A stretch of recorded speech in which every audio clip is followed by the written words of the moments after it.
Hi guys, Perla here. I'm sorry for what I said when I was, what was it called? I'm sorry for what I said when I was sleepy. Welcome to my channel, Imperfectly Perfect. Um, I wanted to make a quick video. It's about 1:40 in the morning. I know my eyes are horrible. I need to take a nap. I've had weird day, weird day. Sorry. Emotions everywhere, whatever. Anyways, but I did something that I used to do when I was working. Um, so every Friday after I used to get out of work, I on my way home, I would because I don't have the kids most weekends. I would stop at a bar, like 2 minutes away from my house, and have a drink with my headphones on and my notebook or any reading material, and just kind of get into my zone. In a bar. I know, weirdest place, right? So it was probably like around 11:30 or so. I just kind of like got very, very, very emotional, and I was like, you know what? Nah, we're not doing this today. So I got up, put some jeans on, threw on a sweater. It's a Perla thing. You wouldn't understand. Sweater, hoodie, whatever you want to call it. And I ended up in a different bar, which was amazing. There was not a lot of people, but the few people that were there were very interesting people. And I just kind of, sat in. I always usually tend to sit like in a corner or like by myself, whatever, like at the bar, because I literally go to just kind of like unwind. So for some reason, I think it's because I have so many kids. The loudness of like the music and people chattering and stuff like that allows me to focus on like whatever it is that I want to do.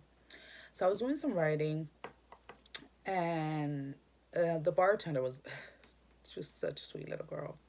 And I said little because she looks young.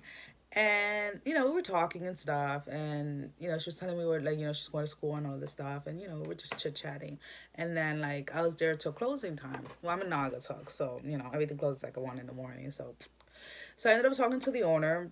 She was an amazing, like, cool, down to earth girl. And like right away, like, sometimes we really don't know, like, as far as like relationship goes, anyways, like meeting people and stuff like that.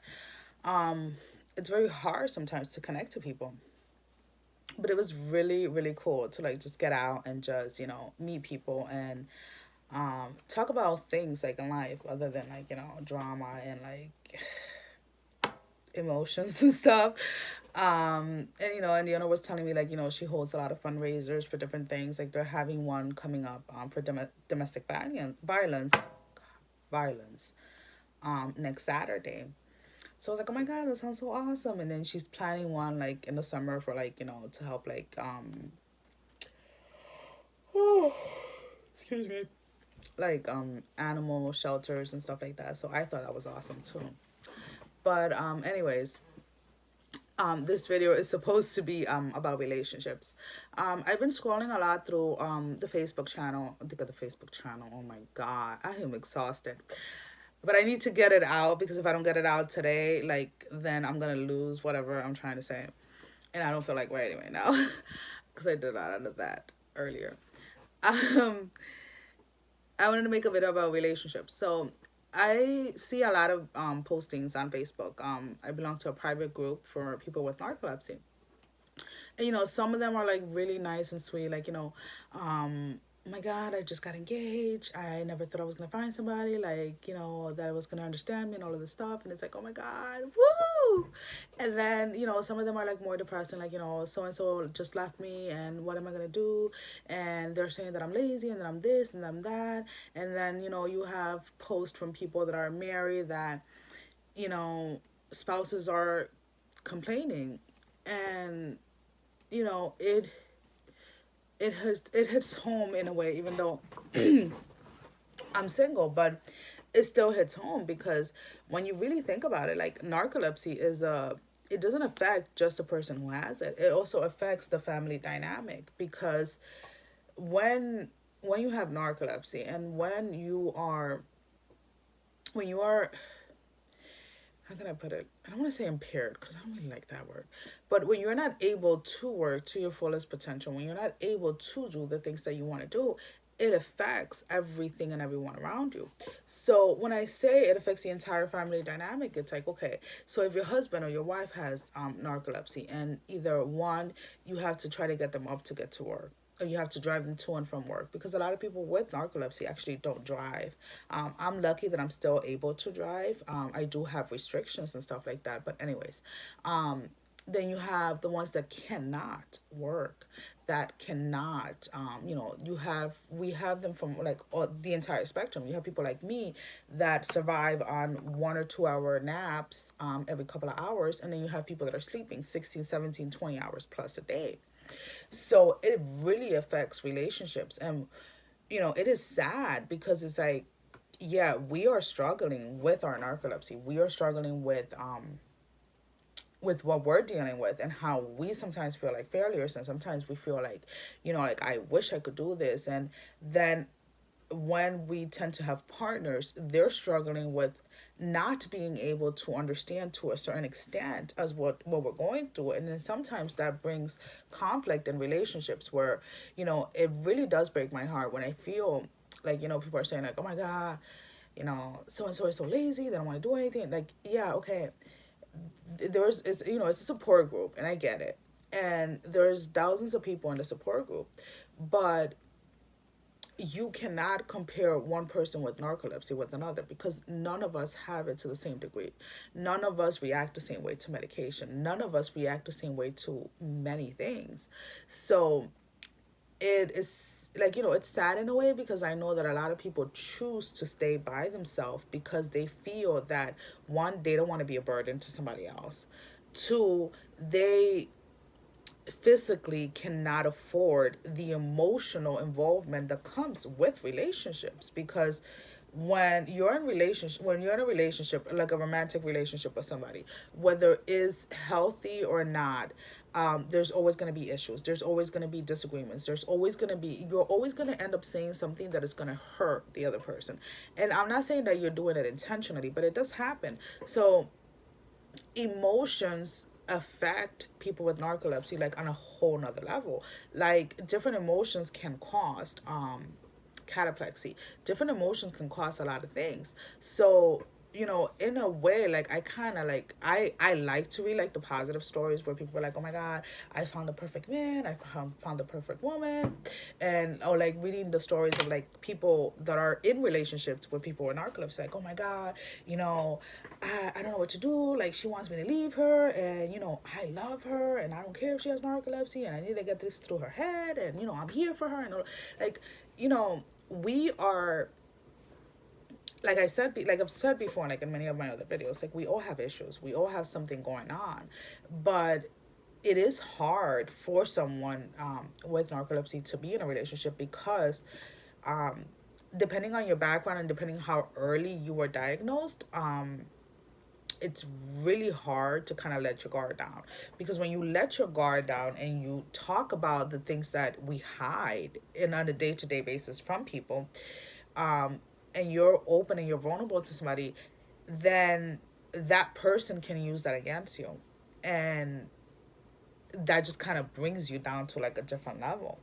And I'm not saying that everybody does. That's not what I'm saying. What I'm saying is like the dynamic of like how we think and how we process things is like, one of those things like, oh my God, like, So sometimes we put up our guards, sometimes we put up walls, and we just kind of just like, nah, I'm good. Like, you think I'm lazy, you think I'm a BI, you think I'm this, oh, all right, whatever. Let's keep moving. Instead of being open. And, that's, like I've said before, like, that's one of the things that drove me into starting this channel, because I want people to understand that a lot of the things that we hide, a lot of the things that we keep away from other people, it's not, yeah, some people are ashamed of it, but some more is the fear of being judged, the fear of what we consider our weaknesses, what we consider failures, what we consider our problems or whatever it is. We don't want that to be used against us, because we, first of all, we didn't choose narcolepsy. Let's be honest. Um, Two, and again, I am sorry I'm tearing up. Like I've said before, I get emotional. This is what happens when I'm passionate about things. Um, this is why I'm not in a relationship.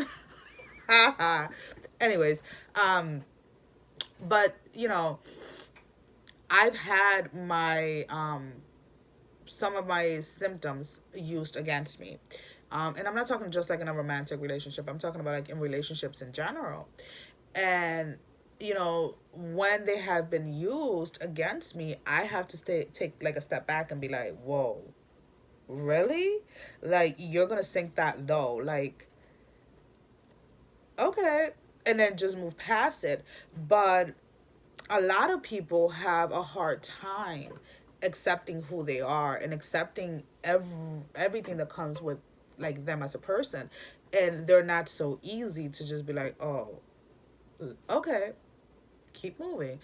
They're more like, oh my god, like they go into like that victimized mentality, and it's not. I honestly don't think that they do it on purpose. I just think it's like a reflex. It's like, and then what happens is like when we try to be open, when we try to communicate, when we try to be like, okay, look, this is what I need, and this is, this is what this is why I do things the way that I do, and when things are, when you kind of basically feel like attacked because it's like to them, to the other person, it doesn't make sense that you are the way you are because of a medical condition. But like in my experience, I was 29 when I was diagnosed. Um, and I've had many different types of relationships. I've dated people. We'll just leave it at that. Um, and I've dated different type of people. But in all of my relationships, up until my marriage, I never truly allowed myself to love, if that makes any sense. I couldn't understand why. Um, when a guy would say, I love you, I had a really hard time. And that was like a big red flag for me. Like, peace, I'm out. Because I was never ready to have that type of commitment. I was never ready to open up to somebody to let them know like the craziness that was going in my head, which really wasn't craziness because I was dealing with something that I had no idea that I had at the moment. So when I was, when I met my ex-husband and I allowed myself to open up and to let like the walls down to a certain extent, um, I quickly felt like I was being attacked um, because of certain things that I did. With one of the main things I have, and not just with my ex-husband, just in general with people, is that I tried to be a perfectionist. People say that I need to ease up, that I need to let things just like go. As far as like, I'm not talking about like things that people do to you. I'm talking about like how I like to have things organized. Now, for the longest time, I couldn't understand why I was like that. And I would tell people, like, I don't know why I'm like that. This is just who I am. And since my diagnose, since being diagnosed and since going into like, because yes, I was diagnosed and I dove right into the reading. And I would spend hours in the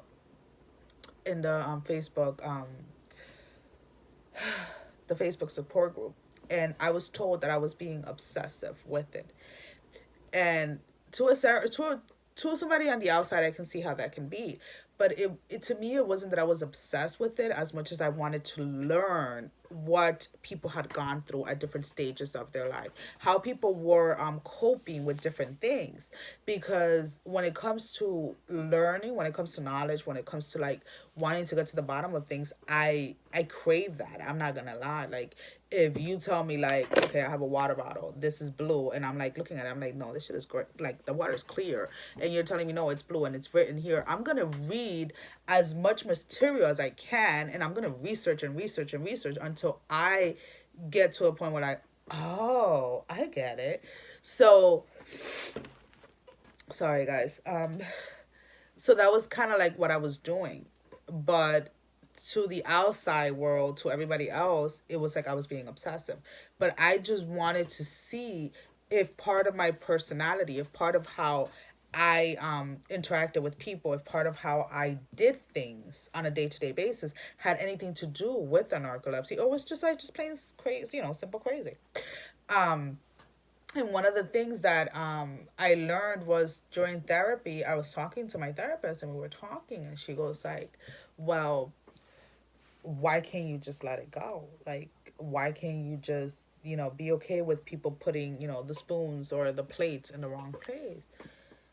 And it hit me one day. I'm sitting there in therapy and I'm like, because half the time I'm on like autopilot, meaning when I wake up to make a cup of coffee, half the time my brain is sleeping, but I continue automatic behavior.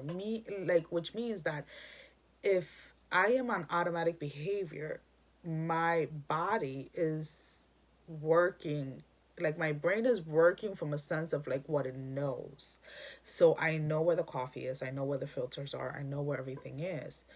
And it happens a lot because sometimes I literally set the coffee, turn on the pot, I go back to bed, I'll wake up like an hour later, and I'm like, oh my God, I gotta put my coffee. And then I go to the kitchen and the coffee's already made. And I'm like, who the hell made the coffee? But at a very young age, my brain, in order to compensate for the memory, like, for the autopilot or the like the automatic behavior, whatever you want to call it, that's what I started doing. I started organizing. I started having things in place. But to everyone else, it just seems like I want to be a perfectionist. It seems like I wanted to control everything. It is not a sense of control. It's a sense of ease. It's a sense of allowing things to be in certain places so that if I am an automatic behavior, things just flow. Because what happens is if I go ahead and let's say, I'll have family over and they're here to help me, which I love and I am very grateful for.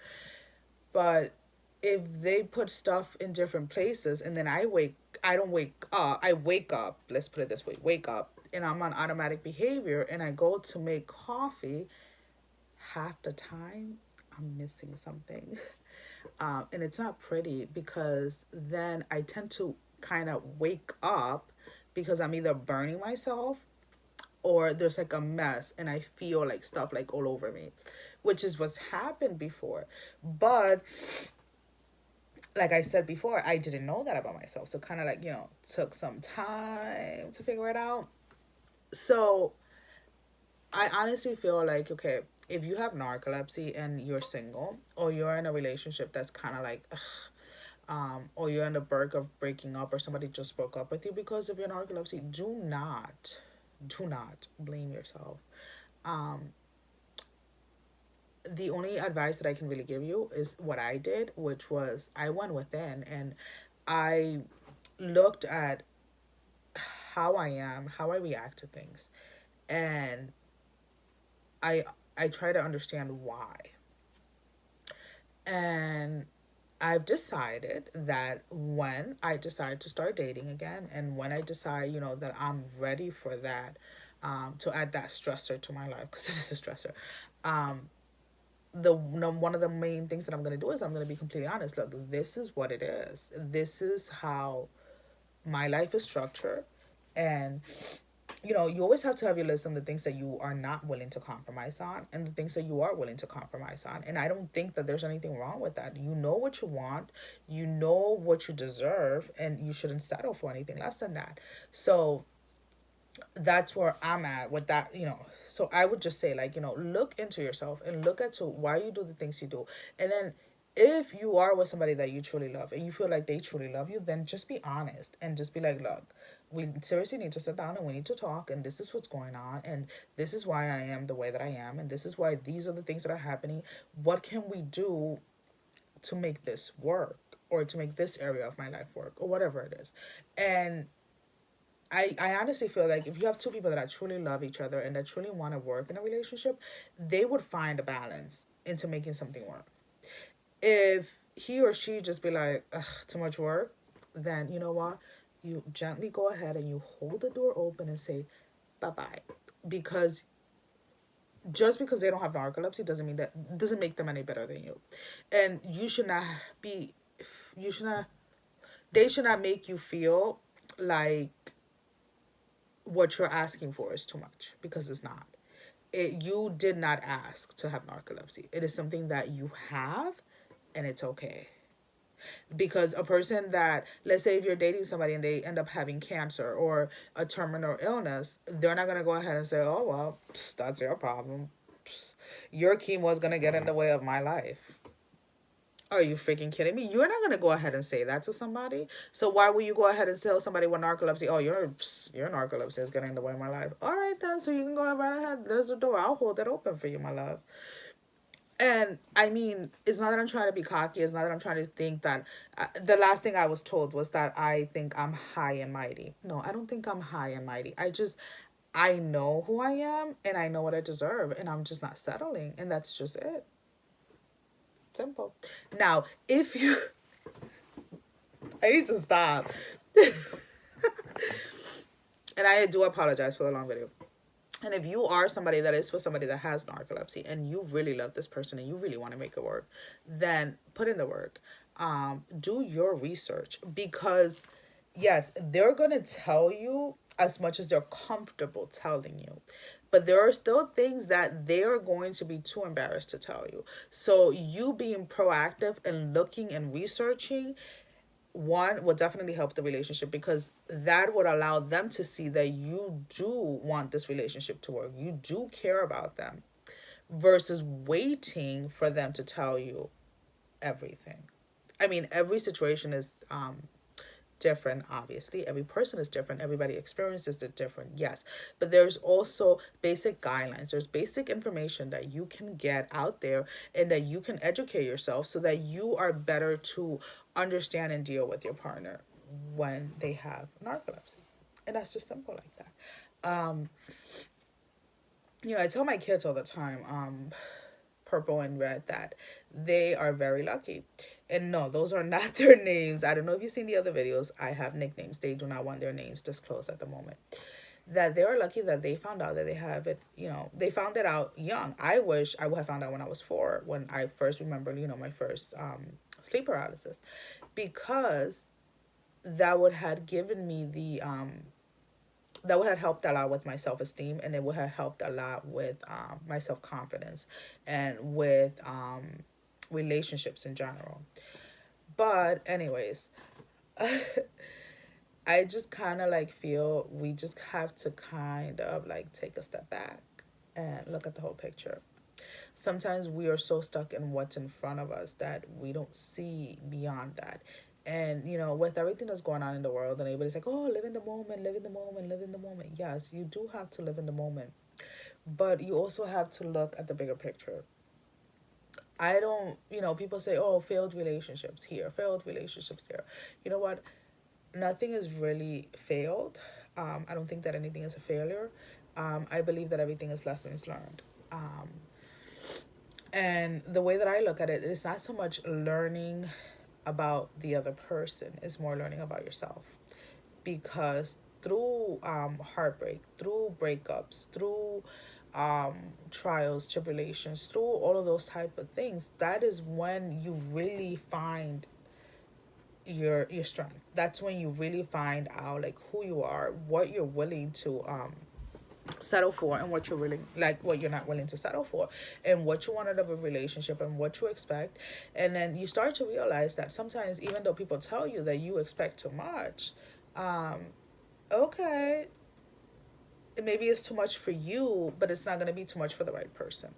Because when you know what you bring to the table, when you know what you can bring, when you know what you can give and how you can love, why should you expect any less? And why should you settle for any less? Um, I am, like, I've always, like, I need to stop saying that. But it's true. I like to say that I like to learn. If, right now I'm diving in books. Next chapter of my life, I'm doing a couple of things because I can't no longer work as a nurse at the moment. So I'm looking into other options because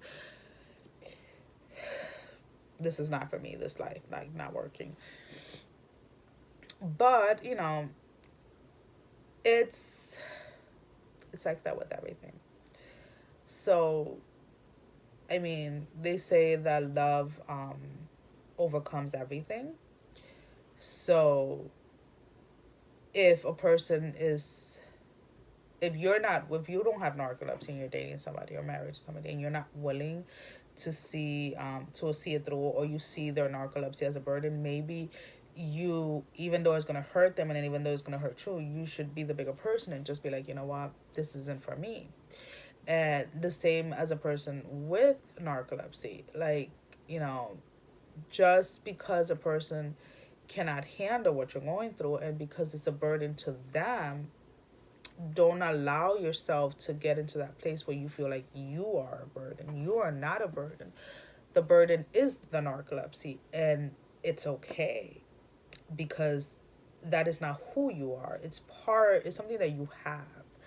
And we are all at different stages of it, and we all deal with it differently. We are all affected by it differently.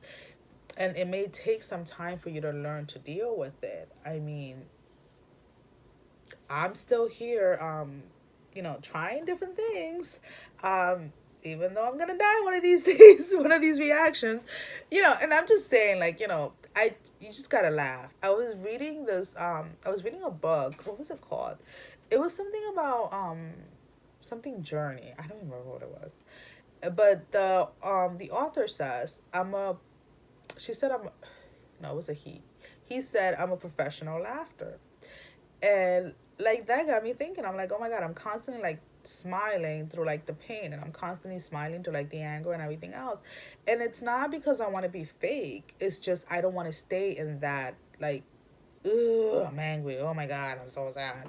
Like, I don't want to stay in that. So I'm going to look for things that are going to make me laugh. I'm going to look for things that are going to bring my spirit up, that are going to make me want to, like, fight for my life. Because that's basically what we're doing on a day-to-day basis. We're fighting to stay alive. We fight to get out of bed. We fight to, function. We fight, some people are, it's sad when I hear, like, people can't even grocery shop because they're having, like, back-to-back cataplexy attacks. There's people that, I personally, last week was really rough with the whole B12 injection crap. And I had to make a couple of phone calls, like, important phone calls for, like, the kids' doctors and stuff like that. And my speech was so impaired. And, like, as soon as I got on the phone, I'm like, you know what? I apologize, but my speech is completely off this week. And if you need to ask me 3 or 4 times what I mean, just please go ahead and do so.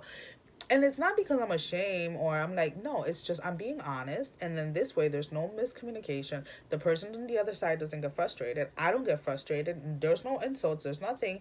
And you know what? When you're honest, like, I really, really, really encourage everybody to just be honest in general. And again, I apologize. This video is so freaking long. But honesty literally brings out, like, the best in people. People are more willing to understand when they feel that you're being honest and you're not trying to deceive them. Just saying. Well, anyways, I'm really going to stop this video because it's, like, at 30 minutes, even though I have, like, a whole ton of other stuff to say. Either ways, my eyes are starting to close, so that means it is bedtime. If I do wake up soon, probably, like, in an hour or so, I'll probably finish up. Bye-bye. Thank you for watching. And I really do hope I got my point across.